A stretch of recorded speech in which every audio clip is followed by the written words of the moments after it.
on voit vraiment la puissance de la méditation, et puis surtout de la bienveillance, parce que la méditation, c'est aussi beaucoup ça, c'est la bienveillance, c'est le respect les uns envers les autres, mais aussi envers soi-même. Tout ça, on va en parler, mais c'est bon, c'est ma petite introduction avant de démarrer.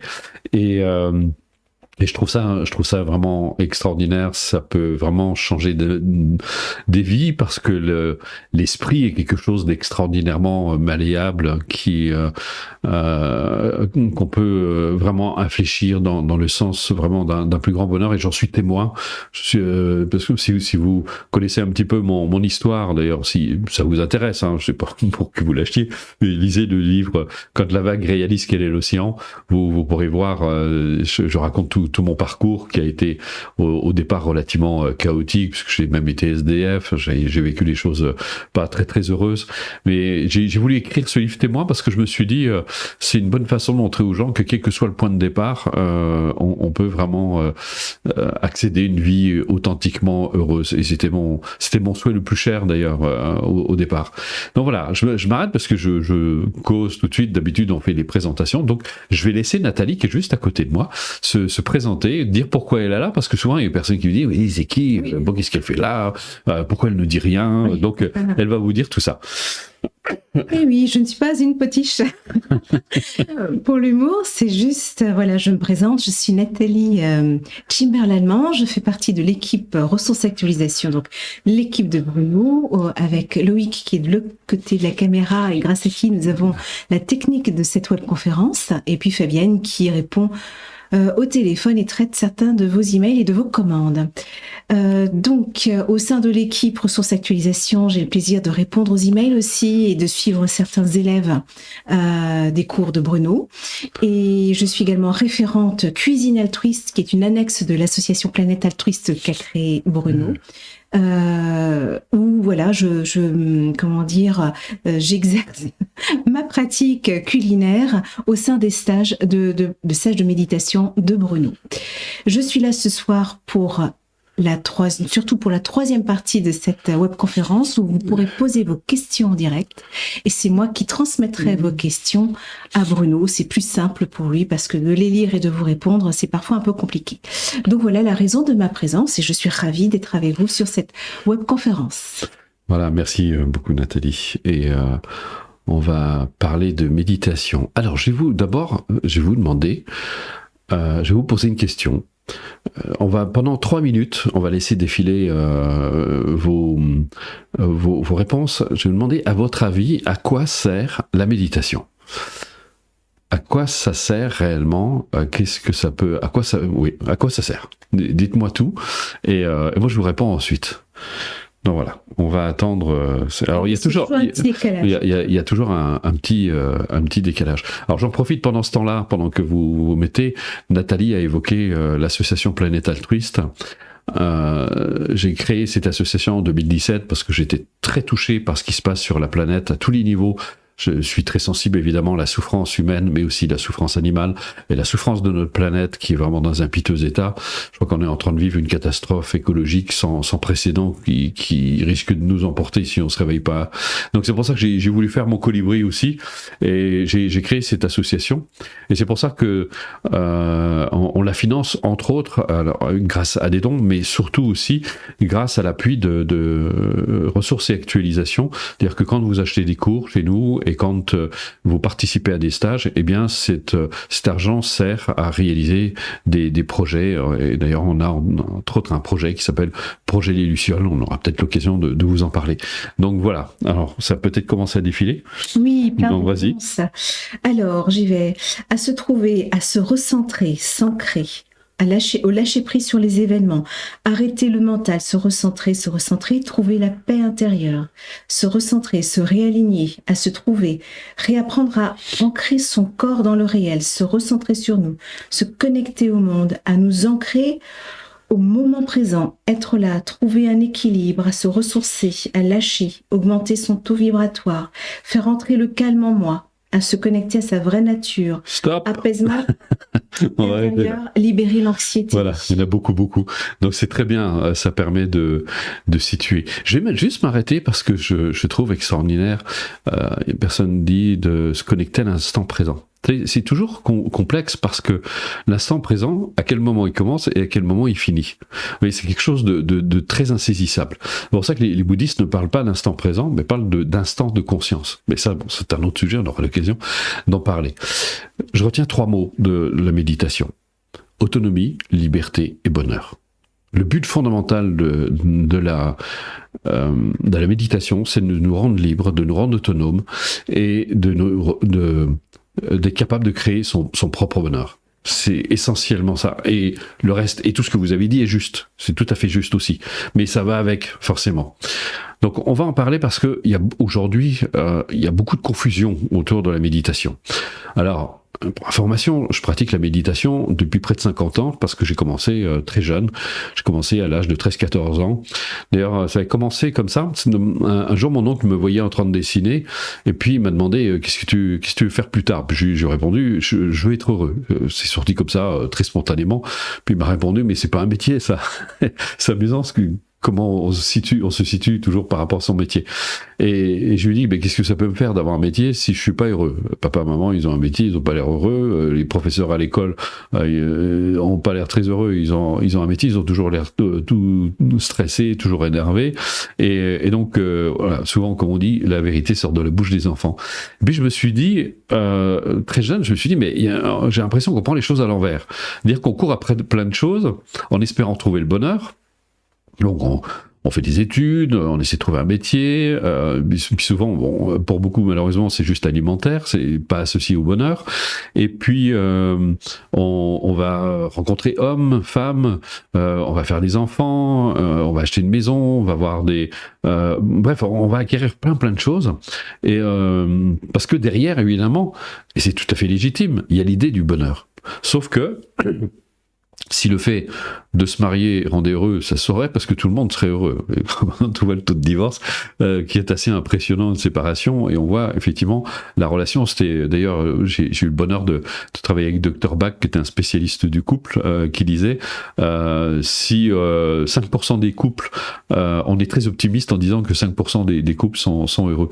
Et puis on peut voir donc ça peut y contribuer ou pas, mais peut-être que la question fondamentale du bonheur doit se poser, elle est peut-être ailleurs.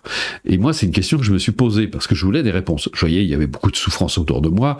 Mes parents, c'était pas le bonheur. Ma vie, ça ressemblait plutôt à Zola qu'à un conte de fées. Donc, forcément, j'ai été tout de suite très vite confronté. Et puis, je me suis dit. Bon, j'étais un peu fâché avec Dieu puisque j'avais vécu des choses pas très heureuses avec des religieuses dans mon enfance et donc je m'interrogeais, je me suis dit mais c'est quoi le sens de la vie? Si c'est pour on doit nous faire une vilaine farce, c'est pas possible. Donc j'ai eu cette quête très jeune. Et donc j'ai commencé d'abord de manière très autodidacte, j'ai fouillé dans les livres, j'ai commencé à lire des livres, j'avais déjà avalé quand j'avais 14 ans, j'avais déjà avalé Raymond Moody, La vie après la vie, tous ces livres de ce célèbre psychiatre américain. Et puis j'ai continué à faire ma quête avec des auteurs on va dire un peu plus spirituels. J'ai testé plein de démarches, j'ai essayé plein de choses, et puis mais bon, j'ai commencé à avoir des petits aperçus, quelque chose qui changeait dans ma vie, et donc j'ai persévéré. Et puis plus tard, j'ai eu l'immense bonheur de rencontrer, peut-être que c'est pas par hasard, parce que ça correspondait à mon aspiration, j'ai commencé à rencontrer des sages de différentes traditions, indiennes, surtout tibétaines, occidentales aussi. J'ai eu vraiment le bonheur de rencontrer des gens absolument exquis qui m'ont vraiment aidé dans ma démarche. Et j'ai eu vraiment le grand bonheur de fréquenter un grand maître de l'école Nyingmapa du bouddhisme tibétain du nom de Shimen Rinpoche. J'ai fréquenté pendant 15 ans. Et pour moi, ça a été une révélation parce qu'il incarnait vraiment ce qu'il transmettait. Et ça, c'est assez rare. C'est très rare de rencontrer ce genre de personnes. Il n'y avait pas de différence entre le message et le messager. C'était vraiment... on l'appelait d'ailleurs la force immobile, la force... et ça a été pour moi un repère extraordinaire. Et donc, tout ça a fait que j'ai continué à approfondir. J'ai consacré beaucoup de temps à la méditation. Plus tard, on a voulu que je transmette parce que une amie a voulu absolument m'envoyer quelqu'un. Je me sentais vraiment pas, j'étais jeune encore, j'avais 26 ans. Je me sentais vraiment pas légitime de transmettre parce que je me posais encore beaucoup de questions. Mais elle m'a dit, mais si, avec tout ce que tu sais, tu vas lui faire du bien. Et puis, donc elle m'a envoyé quelqu'un et j'ai aidé, j'ai accompagné cette personne pendant un certain temps. Je lui ai appris ce que je savais et ça lui a fait un bien fou parce qu'elle était à la limite du burn-out. Elle était vraiment dans un piteux état, beaucoup de stress, etc. Elle avait peur de pas arriver à s'en sortir et donc ça l'a aidé, ça l'a beaucoup rasséréné.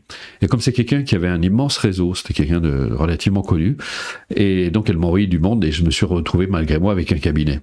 Et donc j'ai exercé en cabinet pendant 20 ans, j'ai été consultant à France 3, je suis intervenu dans de nombreux centres hospitaliers de la région de Strasbourg, je suis intervenu aussi dans de nombreuses entreprises, et puis évidemment avec un très large public pendant 20 ans, et puis ensuite j'ai proposé la démarche dont on va vous parler depuis 2007 sur Internet, et aujourd'hui, c'est on va dire, pas loin de centaines de milliers de personnes qui ont eu accès à cette démarche. Aujourd'hui, on a la chance d'avoir une reconnaissance. Vous verrez à la fin, vous aurez le témoignage du docteur Cyril Azif-Thomas, qui est psychiatre, membre du comité éthique des hôpitaux français, qui a suivi la démarche, qui est venu en stage, qui a beaucoup apprécié la démarche avec sa rigueur. Vous voyez, c'est pas une méthode gadget. Si vous cherchez, je sais pas, une méthode qui va vous guérir en une séance, je pense que vous n'êtes pas du tout à la bonne adresse. Moi, je fais pas ça. En tout cas, j'ai pas cette merveilleuse capacité de transformer les gens d'un coup de baguette magique. Et à mon avis, ça ne doit pas vraiment exister parce que si ça se saurait, tout le monde serait déjà transformé. Donc, je vais juste vous apprendre ce que j'ai appris, ce que j'ai reçu et comment ça peut vous aider. Aujourd'hui, il règne beaucoup de confusion autour de la méditation. Certains pensent que la méditation, c'est la pleine conscience, c'est qu'une partie. La pleine conscience. On voit la méditation est associée à plein de choses, parfois un petit peu bizarres d'ailleurs. Je suis très surpris de voir certaines pratiques, on appelle ça de la méditation. Vous avez certainement entendu parler de la Kundalini. La Kundalini n'est pas de la méditation, d'ailleurs elle est très décriée par tous les sages parce que c'est très dangereux. C'est un état modifié de conscience. Voilà, c'est ça. Et donc, la méditation, comme disait un grand sage que j'ai eu le bonheur de rencontrer, c'est l'état naturel, se retrouver à un état naturel. Nous, on vit pas de manière naturelle. On vit de manière très construite, très fabriquée. Notre mental qui crée beaucoup d'illusions, beaucoup de souffrances. Mais on va reparler de tout ça. C'est très important.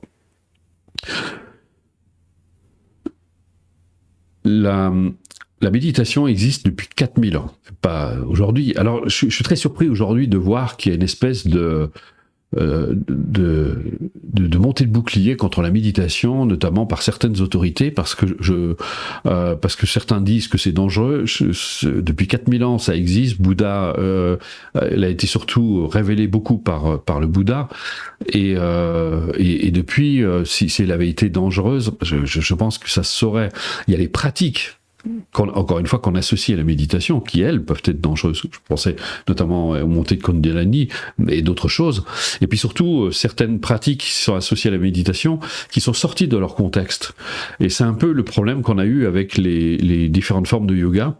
Parce que le yoga existe, il y a des milliers de yogas en Inde, et puis beaucoup de personnes qui sont allées en Inde ont voulu prendre des bouts de yoga et puis les ramener en Occident en les sortant de leur contexte, de l'environnement dans lequel ils avaient été créés, pourquoi ils avaient été créés, et aujourd'hui on a une espèce de mélange parfois un petit peu bizarre dans ces pratiques. Et la méditation malheureusement n'échappe pas à la règle parce qu'il y a des fondamentaux qu'on ne peut pas dissocier de la méditation, et malheureusement, dès qu'on se soustrait à ces fondamentaux, eh bien, soit c'est complètement superficiel, soit c'est complètement inapproprié, inadapté.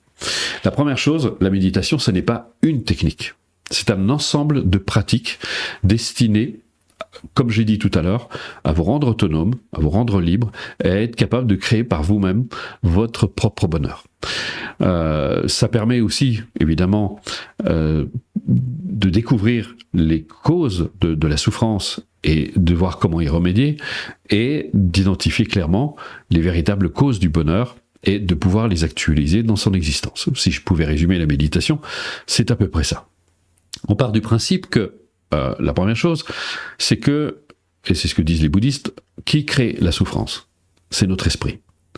Alors on va dire, oui, mais il y a des conditions extérieures, des conditions adverses, si quelqu'un m'agresse, ça dépend pas de moi.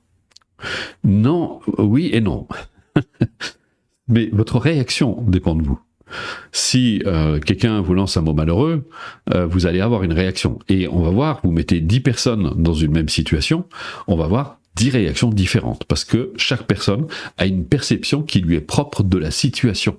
Et c'est pour ça que les bouddhistes ont parfaitement raison quand ils disent l'esprit est le créateur de la souffrance. Parce que vous verrez que face même à un comportement très agressif, verbalement par exemple, une personne, ça va complètement l'effondrer, une autre, ça va peut-être la faire pleurer, une autre, ça va la mettre en colère, et une autre, peut-être qu'elle va rester très tranquille, elle va pas se laisser du tout impressionner, elle va être capable de parfaitement gérer la situation. Et donc vous voyez qu'il y a autant d'individus, autant de réactions qu'il y a d'individus. Et ça, c'est vraiment fondamental, parce que si vous comprenez ça, ça veut dire que je ne suis pas obligé de subir finalement les conditions adverses. Et comme disait, comment il s'appelle, Aldous Huxley, l'expérience, c'est pas ce qui nous arrive, c'est ce que nous faisons de ce qui nous arrive. Mais la question, c'est de savoir comment on fait justement pour tirer bénéfice de ces expériences, même douloureuses, même négatives. Et Boris Cyrulnik l'a bien mis en évidence quand il a parlé de la résilience. La résilience, c'est cette capacité que nous avons à transformer un événement malheureux, enfin en tout cas douloureux, en quelque chose de positif, quelque chose qui va nous grandir. Chez certaines personnes, un événement douloureux peut les diminuer, voire les emmener dans l'enfer le plus profond. Et alors que d'autres vont avoir cette capacité à faire dans la même situation aussi douloureuse. On a vu plein d'exemples comme ça de personnes qui étaient en camp de concentration et qui ont su transformer, comme disait Jules Sauvelat, qui ont su transformer le venin en remède. Donc ça, on a cette capacité. La question, c'est de savoir, est-ce qu'on se donne les moyens? Est-ce que c'est quelque chose que certains possèdent et d'autres pas? Eh bien, pour ma part, je ne le pense pas. C'est que tout le monde peut, parce que on l'a démontré aujourd'hui scientifiquement que le cerveau est quelque chose d'extraordinairement malléable, que c'est pas quelque chose qui est figé et qui et d'ailleurs le cerveau est le seul organe qui jusqu'à la fin de vos jours, jusqu'à la veille de votre mort, qui peut encore évoluer. Et donc c'est pas donc ça démontre qu'on a vraiment cette capacité à condition de l'entraîner. L'esprit est quelque chose qui s'entraîne. Et comme disait Dalai Lama, si le malheur et la souffrance sont des habitudes, le bonheur en est une autre aussi qu'on peut acquérir et qu'on peut développer. Donc je vous disais tout à l'heure, c'est que la méditation, c'est pas juste une pratique, c'est pas juste de la pleine conscience, c'est pas juste s'asseoir et regarder son nombril, c'est tout un ensemble, c'est un véritable entraînement de l'esprit. Et on va voir lesquels. Alors la première chose qu'on trouve dans la méditation, c'est effectivement ce que certains appellent la pleine conscience, mais je trouve que personnellement, moi ça me pose problème parce que je fais partie, comme je vous ai dit, j'ai commencé à étudier la méditation à 13-14 ans et on parlait pas du tout de pleine conscience. Et à l'origine, on parlait de l'attention. Et je trouve que c'est beaucoup plus juste parce que dans l'attention, il y a une notion. D'abord, c'est une faculté qu'on possède tous, et puis il y a aussi une notion de bienveillance. C'est pour ça que j'aime assez bien, parce que quand vous prêtez de l'attention à quelqu'un, imaginons, vous avez un enfant malade, vous avez une personne qui souffre autour de vous, même sans rien dire, même votre seule présence peut lui être un réconfort. Donc vous pouvez apporter de la bienveillance. Et cette bienveillance, vous pouvez aussi vous l'apporter à vous-même. Ça sera un autre aspect, on va le voir. Donc l'attention est quelque chose de précieux. Et puis, l'attention, si par exemple je vous demande de porter votre attention sur votre bras droit, par exemple, et bien d'un seul coup, votre bras droit va exister plus momentanément pour vous. Il va être sous le phare, sous la lumière de votre conscience. Donc vous allez peut-être avoir un peu plus conscience des sensations qui se produisent dans votre bras, etc. Et vous amenez de cette attention sur votre bras. Et qu'est-ce qui se passe? C'est que pour le moment, vous êtes attentif à votre bras. et pas autre chose. Mais on ne parle pas de concentration, il ne s'agit pas de se concentrer. La concentration, c'est un rétrécissement du champ de conscience, et c'est un acte volontaire. Là, c'est un effort d'attention qui est, qui est plus ouvert. On est plus ouvert à ce qui se passe. On n'est pas concentré sur un point. On est juste attentif à cette partie. Et ça veut dire que l'attention a cette capacité d'apporter une certaine stabilité à la conscience. Pour le moment, je suis un peu plus conscient de mon bras. Mais je peux être un peu plus conscient de ma jambe, etc. Et en appliquant ça, on va voir que l'attention va permettre à la conscience de se stabiliser. Certains parlaient tout à l'heure de l'instant présent, mais en fait de stabiliser la conscience là où elle est, maintenant. Ici et maintenant. Et ça va avoir pour effet qu'on va prendre de la hauteur par rapport à nos pensées. C'est-à-dire qu'on va plus s'identifier à nos pensées.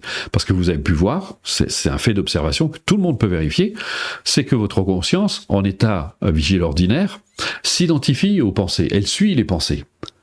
Et donc, par exemple, vous avez des pensées de souffrance, vous prouvez plein de colère, par exemple, ou n'importe quel autre sentiment négatif, eh bien, vous êtes complètement identifié à cette pensée, à cette sensation, et puis à cette émotion.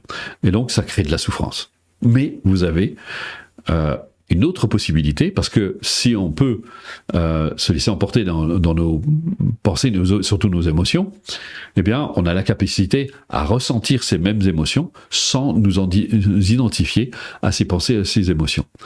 Parce qu'il y a une différence entre être emporté dans une émotion et ressentir, percevoir cette émotion qui se produit au sein de notre esprit. Et ça, c'est grâce à cette faculté qu'est l'attention que nous possédons tous. Il y a une façon de l'entraîner qui va faire que va acquérir cette stabilité. Ça va avoir de très nombreux effets. Maintenant, il y a assez de publications scientifiques sur le sujet, j'ai pas besoin de m'étendre dessus, vous pouvez vous renseigner, il y a beaucoup de choses qui ont été faites là-dessus.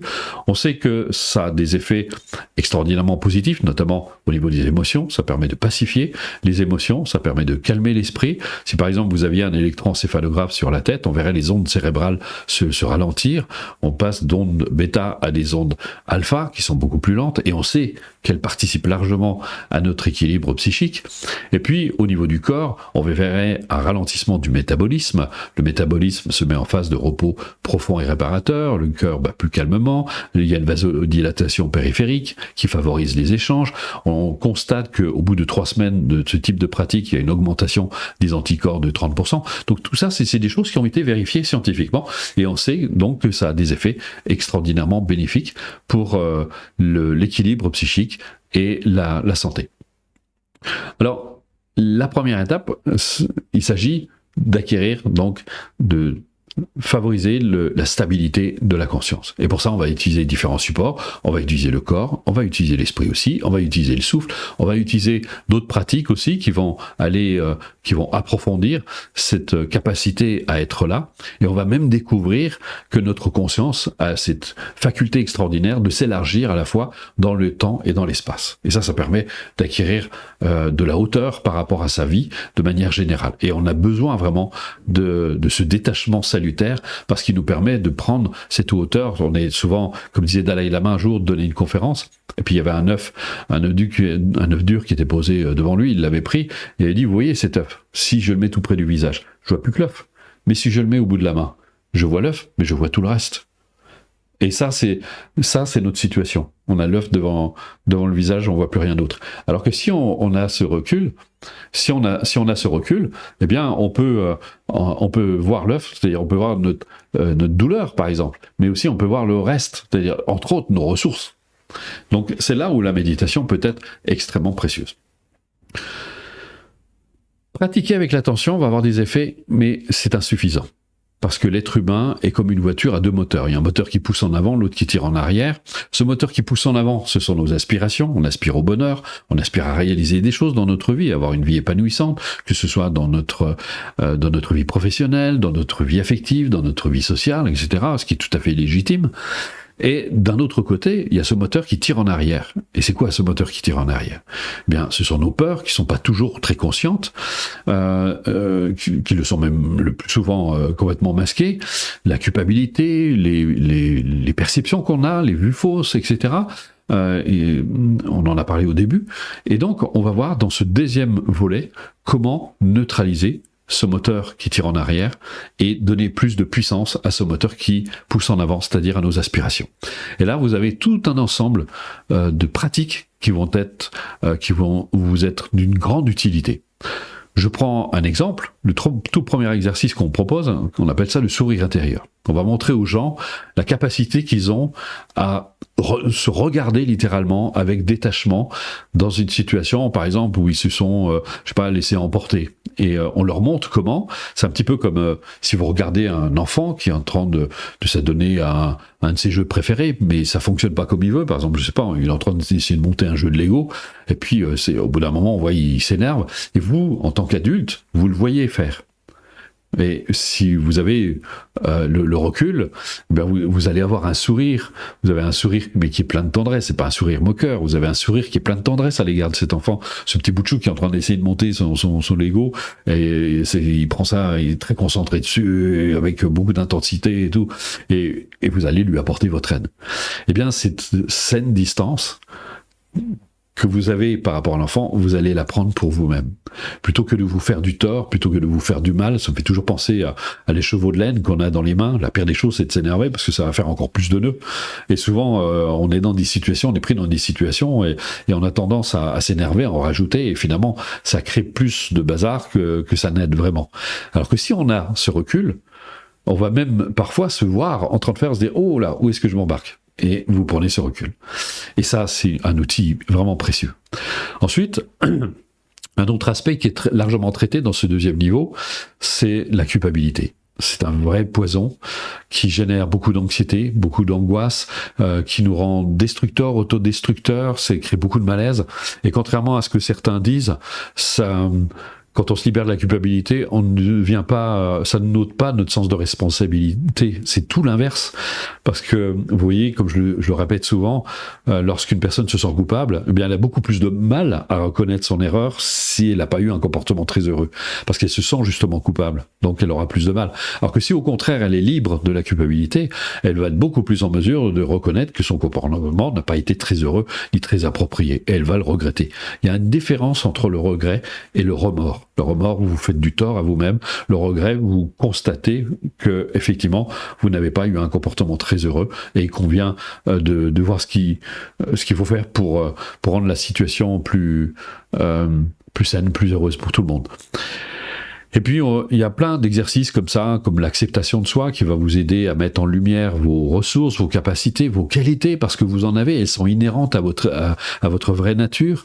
Et puis aussi, ça va vous aider à poser un autre regard, un regard très différent sur ce que vous appelez la négativité. Par exemple, vous pensez que la colère, c'est quelque chose de négatif, mais on sait très bien aujourd'hui que souvent la colère masque de la tristesse ou de la peur. Et rejeter la colère, c'est pas la solution. Dire tu dois pas te mettre en colère, c'est pas bon. Si vous avez un enfant qui est en face de vous et qui est plein de colère, si vous savez écouter sa colère, si vous savez l'écouter, si vous lui dites par exemple qu'est-ce qui t'arrive mon bonhomme, qu'est-ce qui se passe, pourquoi t'es tellement en colère, peut-être il va sentir que on l'écoute. Et il y a de bonnes chances qu'il se détende et qu'il vous dise vraiment ce qu'il a sur le cœur, si tant est que vous soyez capable d'écouter ce qu'il a à vous dire, qui est pas forcément agréable à entendre. Mais néanmoins, vous allez avoir un meilleur résultat que si vous dites à votre enfant, c'est pas bien de se mettre en colère, va dans ta chambre, t'es puni. Le problème, c'est que non seulement il n'a pas pu exprimer ce qu'il voulait dire, mais en plus il va se sentir frustré. Et au bout d'un moment, il y aura un bouillonnement, puis on va avoir des choses pas très heureuses. Donc oui, l'attitude ou le rapport que vous pouvez voir à l'égard de ce que vous ressentez, de ce que vous vivez, de toutes ces émotions négatives, a un effet très important. Ensuite, on vous montre comment faire en sorte de réaliser plus facilement vos objectifs, parce que Freud l'a très bien résumé, il disait « Le succès est en effet garanti lorsque toutes les forces de l'âme tendent vers le même objectif. » Et là, on vous montre comment faire en sorte que vous ne fassiez plus qu'un avec votre aspiration et que vous vous donniez toutes les chances de le réaliser. Ensuite, on voit les incontournables techniques de visualisation, d'imagerie mentale, de suggestion, qui sont des pratiques vraiment puissantes, qui peuvent vraiment vous aider. Et puis, on a un exercice qui va vous aider à renforcer la motivation, parce que la motivation, c'est un moteur, et c'est ce qui va vous donner de la puissance, c'est ce qui va vous aider à donner de la puissance à vos aspirations. Et puis, l'exercice suivant vous montre comment renforcer la confiance en soi. Parce que la confiance en soi, c'est le pilier de la réussite d'une vie. Sans confiance en soi, c'est très difficile de mener à bien ses projets parce que vous doutez sans arrêt de vous, de votre capacité à les réaliser. C'est pareil dans vos relations, vous doutez de ce que vous pouvez apporter. Donc plus vous allez croître en confiance en vous-même, plus vous allez augmenter vos chances de réussir à tous les niveaux. Ensuite, on termine sur un exercice qui s'appelle l'équanimité des sentiments, qui est, très déculpabilisant, et on finit sur une initiation à la véritable nature de l'esprit, qui introduit le troisième volet. Et là, on touche à quelque chose de vraiment précieux. Pour vous aider à comprendre notre situation, essayez d'imaginer les nuages. Les nuages représenteraient symboliquement, analogiquement, vos pensées et vos émotions. Et le bleu du ciel, ce serait votre vraie nature. Nous, on est fixé sur les nuages en état ordinaire. On les prend pour vrais. On pense que c'est ce que nous sommes, c'est notre vraie nature, les pensées, les émotions, etc. Pourtant, elles fluctuent, elles changent sans arrêt, elles sont impermanentes, elles ne durent pas. Vous voyez bien que depuis votre enfance jusqu'à aujourd'hui, votre façon de penser a bien changé. En fonction de ce que vous avez vécu, de ce que vous avez expérimenté, de vos expériences, etc., vous pensez de façon très différente. Vous avez des réactions très différentes, etc. Et donc tout ça, ça fluctue, ça change sans arrêt. Le bleu du ciel, c'est ce que vous êtes par nature. C'est stable. Et c'est ce que tous les sages essaient de nous amener, c'est d'arriver à se stabiliser dans la conscience de notre vraie nature, de ce que nous sommes vraiment par nature, qui lui ne varie pas, ne change pas, etc. Mais ça ne... parce que c'est assez rigolo, il y a des personnes qui parlent d'âme, qui utilisent des concepts. Mais dès qu'on revient dans les concepts, c'est comme si, à nouveau, on revient dans les nuages, parce que l'intellect aussi fait partie des nuages. Ça ne veut pas dire qu'il n'est pas utile. Ça veut dire que se découvrir, se révéler, découvrir ce que nous sommes par nature, c'est pas en allant chercher dans les nuages qu'on va le trouver.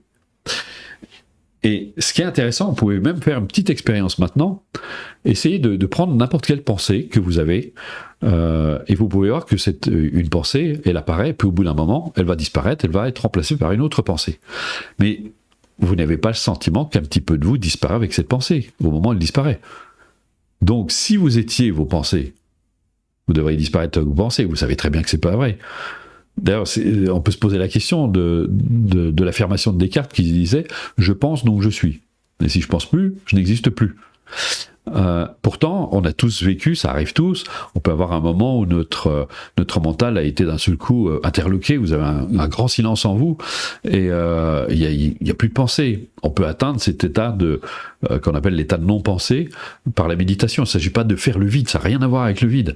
C'est qu'à un moment, vous êtes suffisamment apaisé, c'est que vos pensées, elles sont de plus en plus calmes, de plus en plus lentes, et vous pouvez voir qu'il y a un espace entre vos pensées. Et là, vous pouvez découvrir votre vraie nature. Alors on utilise toutes sortes de ce que les bouddhistes appellent les moyens habiles. On va, par une démarche de réfutation, on va se défaire de l'attachement à ce sens du moi qui est erroné, puisque on découvre que nous ne sommes pas nos pensées, etc.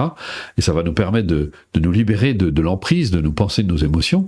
Et puis aussi, on va éveiller nos qualités humaines, que sont l'amour, la compassion, qui sont de puissants antidotes aussi, et qui peuvent nous aider à être davantage en contact avec notre vraie nature. Et puis, il y a ce qu'on appelle les exercices beaucoup plus directs, qui nous mettent en contact immédiat avec ce que nous sommes par nature. Et c'est là où c'est intéressant, parce que c'est là où est tout notre potentiel, toute notre richesse, tous nos potentiels innés sont à ce niveau-là, dans notre véritable nature. Voilà, donc maintenant je pense que je vous ai à peu près décrit ce que vous pouvez trouver dans la pratique de la méditation, et la démarche que j'enseigne depuis 36 ans maintenant, eh bien c'est celle que je viens de vous décrire. Donc voilà, maintenant on va passer au troisième volet, les questions. Donc est-ce que vous avez des questions? Est-ce qu'il y a déjà des questions? Oui, alors, pour sourire, il y avait je pense que c'est Bénédicte à Liège, Belgique. J'espère avoir des pistes, je ne sais pas méditer, ne sais pas respirer et ne suis pas patiente.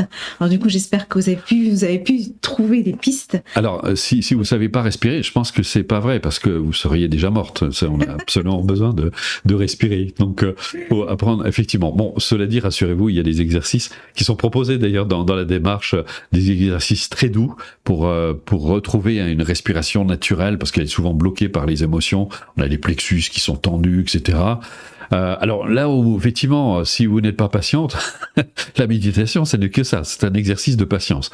C'est que les choses viennent. Vous savez, ce que je trouve magnifique, et ceux qui aiment le jardinage vont le comprendre, ce qui est magnifique dans la méditation, c'est qu'on peut rien forcer. C'est pas quelque chose qu'on peut imposer. C'est comme dans la nature. Vous pouvez pas tirer sur la rose pour la faire pousser plus vite. Ce que vous pouvez faire, par contre, c'est créer les conditions qui vont lui être favorables pour se déployer et se développer. Si vous lui donnez une terre aride, sans nutriments, etc., pauvre en eau, elle va avoir beaucoup de mal à pousser. Alors que si vous lui donnez une terre qui est riche, qui lui convient, qui est parfaitement adaptée à sa nature, vous allez avoir une plante qui va se déployer, qui va devenir magnifique. Et en fait, créer le bonheur, on peut pas imposer le bonheur, c'est pas quelque chose après quoi on peut courir. On crée les conditions du bonheur. Et ça, on en a la capacité. Chris Effet, est-ce qu'une personne en dépression profonde depuis des mois peut accéder à la méditation ? Alors, moi, ce que je faisais, parce que la méditation n'est pas suffisante dans le cas de dépression, surtout les dépressions sévères. Moi, quand j'étais en cabinet, je travaillais avec un médecin chinois. Avec la médecine chinoise, ils ont des médecine traditionnelle chinoise, pas l'acupuncture, hein, ça n'a rien à voir. Hein. Là, ce sont des gens qui ont été formés pendant 10 ans, qui sont des formations très très complètes, très riches. Moi-même, j'ai une formation en médecine chinoise, mais j'exerce pas. Je me suis arrêté avant parce que c'est un domaine qui m'intéressait, mais je voulais savoir comment ça fonctionnait. Et donc, ils ont des outils vraiment extrêmement utile et extrêmement aidant. Alors nous, on a quelques adresses selon la région qu'on peut vous fournir. On connaît quelqu'un en Suisse, près de Lausanne. On connaît quelqu'un à Paris, 2 personnes à Paris, en Bretagne, en Alsace aussi. Donc on peut vous donner quelques adresses. Si vous nous envoyez un mail, on peut vous lui donner. Et associé à la pratique, ça peut vraiment vous aider, parce que le médecin chinois, lui, va recréer l'équilibre. Mais si vous changez rien dans votre façon de vivre, dans votre façon de penser et d'agir, vous allez constamment perturber cet équilibre. Donc les deux associés donnent vraiment de très très bons résultats.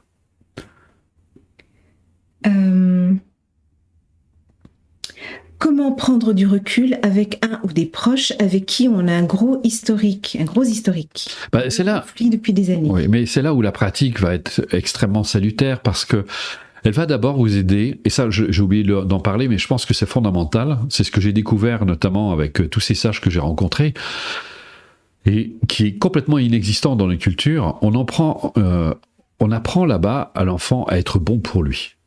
C'est-à-dire, ça veut dire quoi être bon ? Nous, on nous apprend à être très égocentrés, ce qui n'est pas la même chose. On est plus préoccupé de ce que les autres pensent de nous, de ce qu'on va dire de nous, de l'image qu'on va donner, etc. Être bon pour ça, c'est pas du tout ça.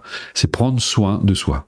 C'est apprendre à se respecter, à s'aimer, etc. D'ailleurs, j'ai donné des conférences sur l'importance de l'amour de soi, et c'est très important. Et qui va faire que c'est ça qui va vous rendre autonome, qui va vous rendre de plus en plus libre. Et peu importe comment les gens se comportent, mais plus vous êtes autonome, moins l'autre peut vous atteindre. Et puis en plus, dans le rapport que vous avez avec les autres, il est lié à votre histoire. Et c'est de votre histoire dont vous devez vous débarrasser.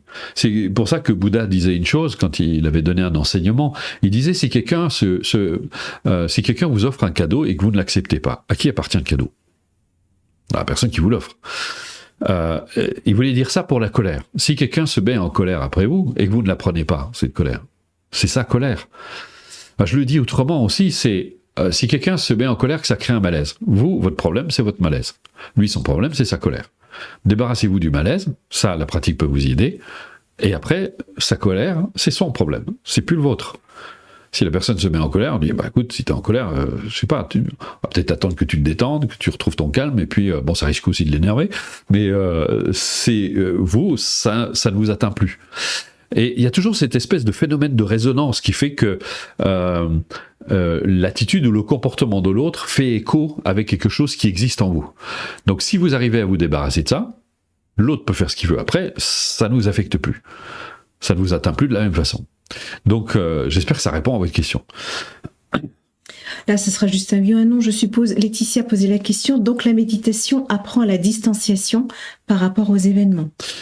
Oui, j'appelle ça un détachement salutaire. C'est comme si vous dessinez, par exemple, vous êtes trop proche de votre tableau et vous voyez pas ce que vous faites. Si vous prenez du recul et vous dites, ah, mais là, je suis en train de m'embarquer, c'est pas tout à fait ce que je voulais faire. Et quand on n'a pas cette distance, on peut pas corriger le tir, on peut pas se réorienter, on peut rien faire. On est très tributaire. Donc, ce détachement n'est pas de l'indifférence, contrairement à ce que certains disent. C'est au contraire cette capacité à apprécier la situation de façon d'essayer de l'avoir avec le plus d'objectivité possible. Trouver la paix, c'est le nom de la personne, pas le pseudo. Quelle est la différence entre l'observation et... Alors, ces différences entre l'observation et l'attention? Comme je l'ai dit tout à l'heure, dans l'attention, il y a une notion de bienveillance qu'on ne retrouve pas forcément dans l'observation. L'observation peut être complètement détachée, dénuée, neutre. Dans l'attention, il y a cette notion de bienveillance. Et on est vraiment bienveillant à l'égard de soi-même. On considère, on a vraiment cette présence ouverte, je dirais même presque chaleureuse à l'égard. C'est d'ailleurs PMA Chaudron qui disait, la méditation, c'est entrer en amitié avec soi-même. Donc on entre vraiment en amitié avec soi-même. Alors, ça rejoint la santé en fait. Il y a Sandra qui pose la question, donc deux questions. Sandra, est-ce que la méditation peut m'aider à gérer mes douleurs physiques? Et Mireille qui posait la question, la méditation peut-elle aider aux crises d'angoisse et des problèmes de somatisation? Alors, ce que je peux dire, parce que je ne peux pas répondre dans votre cas, parce que je ne vous connais pas, il faudrait qu'on se rencontre, etc. Ce qu'on peut dire, c'est que de très nombreuses personnes, en tout cas qui ont suivi la démarche, ont eu une nette amélioration par rapport aux angoisses, certains ont même vu complètement leurs angoisses disparaître. On sait, l'angoisse, c'est un signal d'alerte en réalité, c'est pas une maladie. C'est souvent quand il y a un tel décalage entre la vie qu'on mène et la vie à laquelle on aspire. C'est-à-dire qu'on est tellement... c'était d'ailleurs un sage tibétain qui disait... quand il parlait de la mort, il dit moi quand je vous vois vivre en Occident, je me dis c'est pas de la mort que vous devriez avoir peur, c'est de votre façon de vivre, parce que c'est assez effrayant comment vous vivez. Vous êtes toujours dans le stress, toujours occupé par des milliers de choses, etc. Vous n'avez pas un moment de tranquillité, de paix. Donc à un moment, effectivement, cette scission entre ce que vous êtes et la vie que vous menez déclenche des signaux d'alerte. Et l'angoisse est un signal d'alerte. Et c'est vrai aussi pour les maladies. Vous voyez, on est dans une culture qui a un rapport assez étrange avec la maladie. Et j'ai eu le même rapport aussi, mais jusqu'à ce que je comprenne que la maladie, c'est une information qui vous est donnée. Si vous avalez n'importe quoi, si vous mangez n'importe quoi, la loi de cause et d'effet est patente. Au bout d'un moment, ça va créer des désordres et votre corps va vous prévenir. Si vous êtes tout le temps dans le stress, si vous êtes toujours dans l'agitation, les Américains considèrent que 90% des maladies sont causées par le stress. Et donc, vous pouvez peut-être, vous allez vous dire, mais voilà, vous allez prendre des antalgiques, vous allez prendre toutes sortes de choses comme ça pour essayer d'effacer ça, mais vous n'avez pas résolu le problème. C'est que vous n'avez fait que le masquer. Alors que si vous prenez ça comme une information en vous disant peut-être qu'il y a quelque chose à changer dans ma vie, dans ma façon de penser, dans ma façon d'agir aussi, de ma façon de mon hygiène de vie, peut-être qu'il y a des choses à changer et qui vont participer très largement. Je vous recommande, j'en profite pour vous recommander un reportage qui est magnifique, ça s'appelle Bien dans ton assiette, la preuve par deux. Vous allez voir, vous allez avoir des pistes pour la santé. Je trouve ça absolument magnifique. Et il y a l'autre sur les centenaires. 100 ans de plénitude. 100 ans de plénitude aussi, et vous trouvez ça sur Netflix. C'est franchement, regardez, c'est absolument superbe et ça donne vraiment des informations. C'est là où on se rend compte, en Occident, on est vraiment à côté de la plaque au niveau de la santé. Quant aux douleurs, on a là aussi, c'est pareil, des personnes qui ont réussi à avoir une diminution de leur douleur physique, dans certains cas, voire une disparition. Mais c'est tout ce que je peux vous dire. Je peux pas vous garantir que ça va s'améliorer chez vous. Ça dépend de votre implication dans les démarches, ça dépend de votre pratique, puis ça dépend de la véritable cause de vos douleurs. Donc voilà, Franck Jourdain, je pense que Bruno vient de répondre aussi à votre question, puisqu'il posait la question sur la somatisation anxieuse. Donc pour les douleurs, tu as répondu, je pense, parce que Caroline aussi, donc vous avez eu votre réponse. Alors Franck, un autre Franck, Paltrieri, pardon pour si j'écorche le nom. Et il m'a posé la question plusieurs fois. Donc, est-ce que méditer, c'est se concentrer sur les points de contact, pieds au sol, les fesses sur la chaise, et se concentrer sur les bruits ambiants, sur sa respiration, l'inspire, l'expire? C'est ce que je fais 10 minutes par jour. Est-ce que c'est cela? C'est juste une partie de la méditation. Ça peut être un des aspects. C'est, comme j'ai dit tout à l'heure, en fait, encore une fois, je parlais bien d'attention. On se concentre pas. On est attentif. On éveille cette attention, on prête cette attention. La notion de bienveillance est malheureusement souvent absente chez la plupart des personnes qui enseignent la méditation. On a l'impression que c'est quelque chose de très détaché, de très froid. Alors que dès qu'on y associe la bienveillance dans la pratique, ça change vraiment tout. Ça change vraiment tout. Il y a vraiment, et on a plein de témoignages. Vous pourrez voir sur Internet, sur Facebook. On a plein de témoignages de gens qui suivent la démarche. On vous donnera les liens. Mais on a plein de gens qui témoignent vraiment des bienfaits, et ça change vraiment toute la dimension, le rapport qu'on a avec soi, le rapport au corps, le rapport à l'esprit, le rapport aux pensées, le rapport aux émotions. C'est vraiment ça. Je vais essayer de vous le dire autrement. On est dans une culture du paraître. Qu'est-ce que ça implique? Ça implique que dès que quelque chose va se manifester en nous, qui va à l'encontre de l'image qu'on essaie de donner de nous-mêmes, eh bien, qu'est-ce qu'on va faire? On va le combattre. C'est-à-dire qu'autrement dit, on va être en conflit avec nous-mêmes. Donc on se dit, c'est pas bien, je dois pas ressentir ceci, je dois pas ressentir cela. On essaie de faire un tri comme ça, on est dans une espèce de contrôle permanent.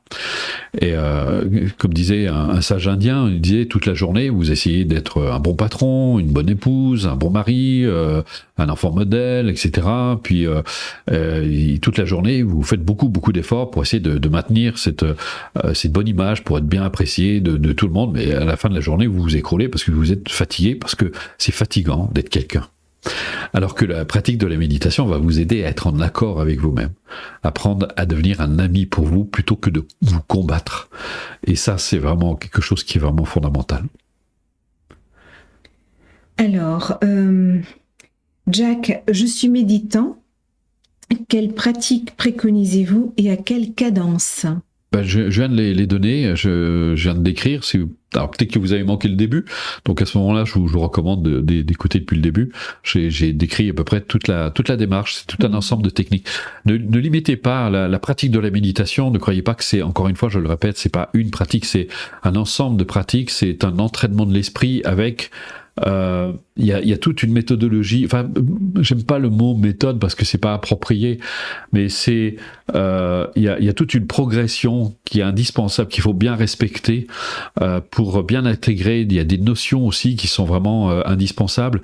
Par exemple, si vous n'avez pas conscience de la véritable nature de vos pensées, elles vont tout le temps vous manipuler. Même si vous méditez pendant 10 ans, vous allez avoir la même réaction. Il y a une personne un jour qui m'avait contacté, qui était prof de méditation, qui enseignait le Qigong, etc. Ça faisait 30 ans. Quand sa femme est décédée, il s'est complètement effondré. Il a dit, ça n'a servi à rien. Je réalise que tout ce que j'ai fait, Qigong, méditation, etc., ça m'a servi à rien. Je suis complètement au fond du trou. J'arrive plus à me relever. Ça fait des mois. Je suis comme une carpette. Enfin bon, bref, il souffrait terriblement. Mais parce que c'est vraiment important la méditation doit vraiment, c'est pas juste s'asseoir, regarder son nombril et puis laisser passer les pensées. Ça suffit pas. Ça suffit pas. Il y a les étapes, on franchit des étapes qu'il faut vraiment bien intégrer, qui vont faire que là, vous allez acquérir cette stabilité. C'est vrai que Jacques rajoutait, difficile d'être toujours bienveillant. Personnellement, j'ai pris l'option du détachement. Bienveillant, alors c'est parce que c'est pas bien compris la bienveillance. D'abord, on parle de bienveillance, vous commencez toujours par vous. La bienveillance à l'égard de soi-même. J'insiste bien. Quand je parle là pour l'instant, je suis en train de parler de vous, de vous occuper de vous, d'avoir de la bienveillance à l'égard de vous-même. Donc, si vous choisissez l'option du détachement, bon, je me détache et je me laisse plus affecter par ce que je ressens. Je suis pas sûr que ça va régler le problème. Mais si au contraire vous commencez à entrer en amitié avec vous-même, en fait, la démarche, c'est tout un processus de réconciliation avec soi-même. Et ça, c'est vraiment fondamental. Parce que comment avoir des relations épanouissantes et heureuses avec les autres si vous ne vous aimez pas? Et ça, c'est fondamental. On attend souvent que les autres nous respectent. Mais comment les autres peuvent nous respecter si on ne se respecte pas soi-même? En fait, on leur donne le change, finalement. Donc c'est là où la pratique va être vraiment précieuse. Alors, d'ailleurs, j'ai oublié de vous dire, mais... vous allez pouvoir essayer avant, si vous ne partez pas avant la fin, vous allez voir, on va vous faire essayer la démarche, vous allez pouvoir l'expérimenter directement après cette conférence. Oui. Donc Malika, vous posez la question, différence entre attention et concentration. J'ai donné la réponse. Vous n'étiez peut-être pas là en début de la webconférence, mais Bruno a donné une explication très claire à ce sujet. Donc sur le replay, vous pourrez retrouver votre réponse. Et là, je pense qu'on va pouvoir arrêter les questions. Maintenant, juste une question qui intéressait du monde, c'était la question sur la peur de la mort. Ah, j'ai eu le bonheur d'avoir un guide qui, quand il commençait toujours ses enseignements, il disait « Nous sommes tous en train de mourir », puis il éclatait de rire. Mais les Occidentaux, ça ne veut pas rire quand on parle de la mort, c'est quelque chose avec lequel on est très peu familiarisé. Quand j'ai découvert, quand j'ai eu le bonheur de rencontrer tous ces sages, d'ailleurs, qu'est-ce qu'ils ont pu se moquer avec ça, de moi avec ça, et puis ils m'ont dit médite sur. Alors, on a deux certitudes, c'est qu'un jour on va mourir, c'est une certitude, on n'y échappera pas. Et la deuxième, c'est qu'on ne sait pas quand est-ce qu'on va mourir. Et donc ça, c'est comme disait Dalai Lama, ça crée un caractère d'urgence. Il n'y a pas de temps à perdre, c'est maintenant qu'il faut vivre. Mais pas dans le sens de courir après ses désirs. Il faut que je me dépêche de faire tout, d'être dans une espèce de boulimie d'activité, mais vraiment de bénéficier vraiment de sa vie maintenant, pleinement, tout de suite. Et donc effectivement, on se prépare à la mort. Et les sages, c'est ce qu'ils font pendant toute leur vie pour partir en paix.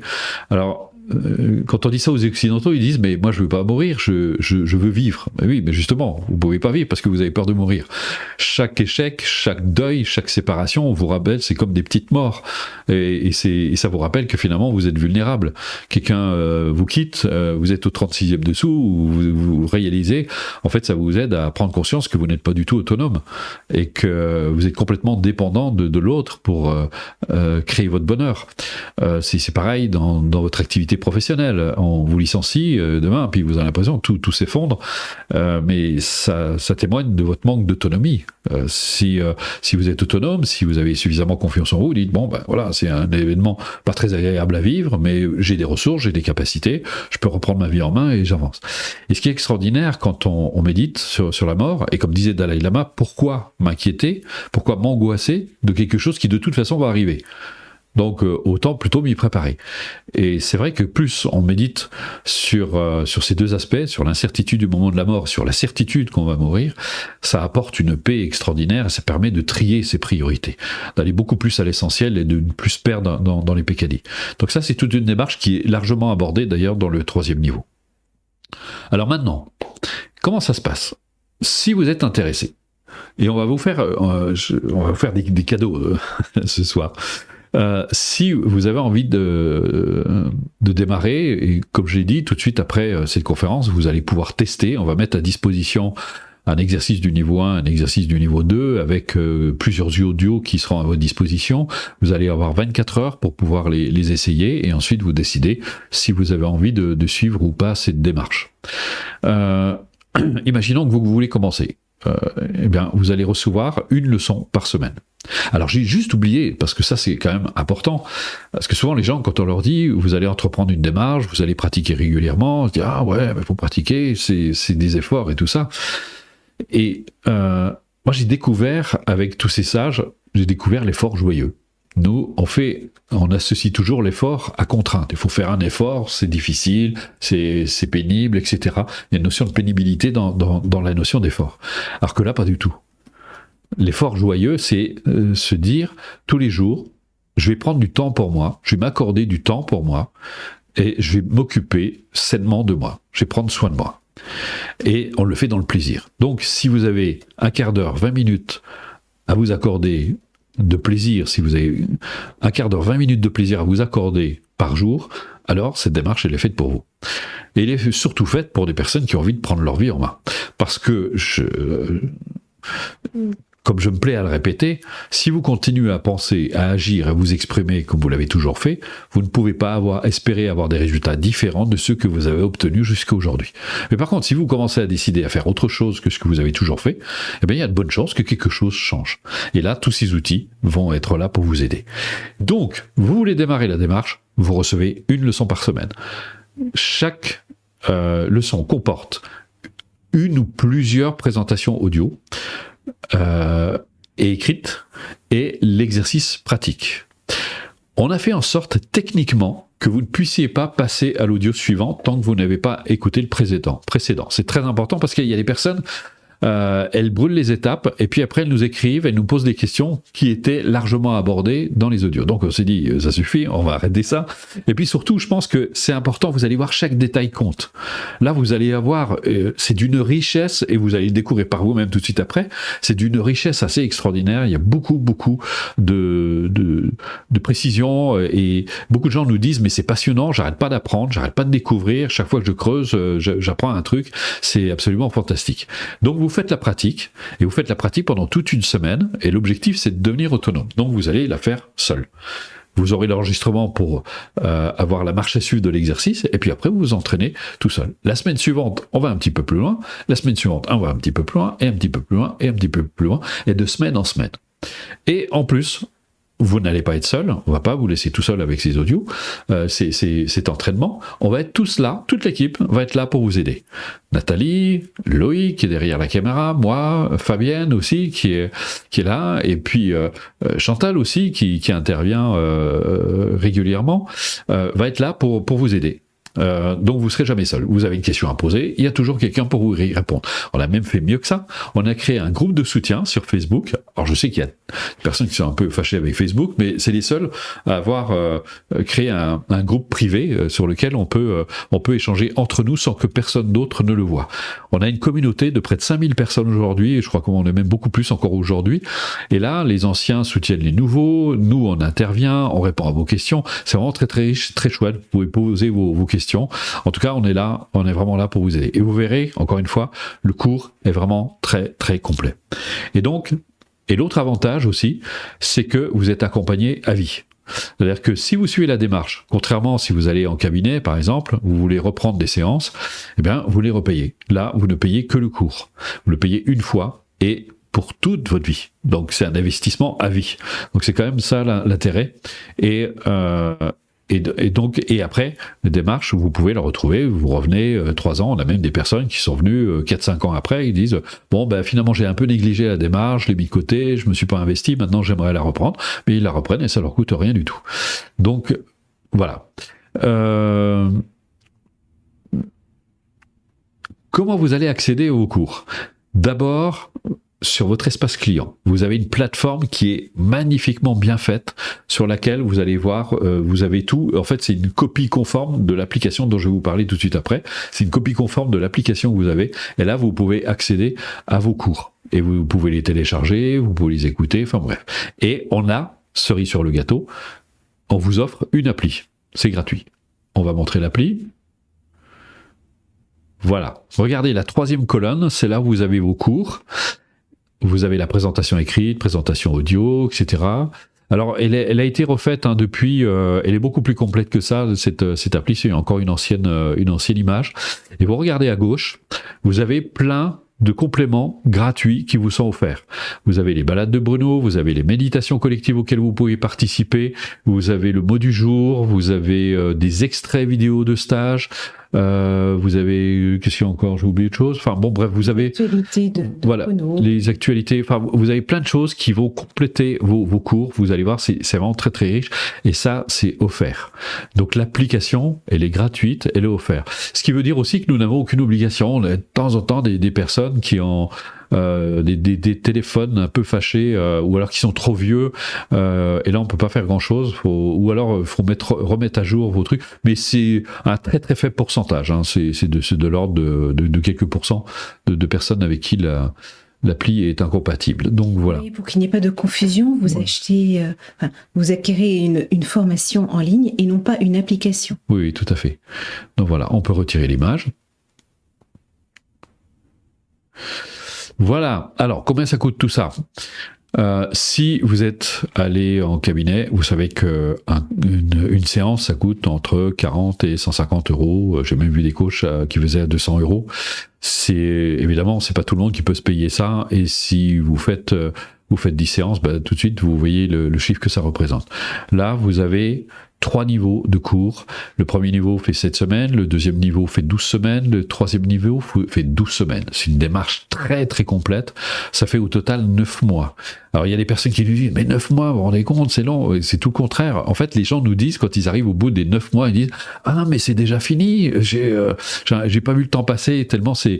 Parce que c'est passionnant. Vous allez vous passionner. Je suis sûr que vous allez vous passionner parce que vous allez avoir plein de repères, vous allez voir plein de choses qui vont vous aider dans votre quotidien, sur votre vie, sur vos modes de fonctionnement. Enfin, on n'arrête pas d'apprendre. C'est très enrichissant. Loïc m'a dit, même il n'y a pas très longtemps, je me reconnais plus. Je suis un autre homme. Et je trouve ça fantastique. Et il y a plein de gens qui nous font vraiment des témoignages magnifiques. Et vous pouvez en trouver, il y en a plein sur notre site. Donc, chez nous, la séance coûte 11,29 €. Alors, vous multipliez ça par 31 leçons.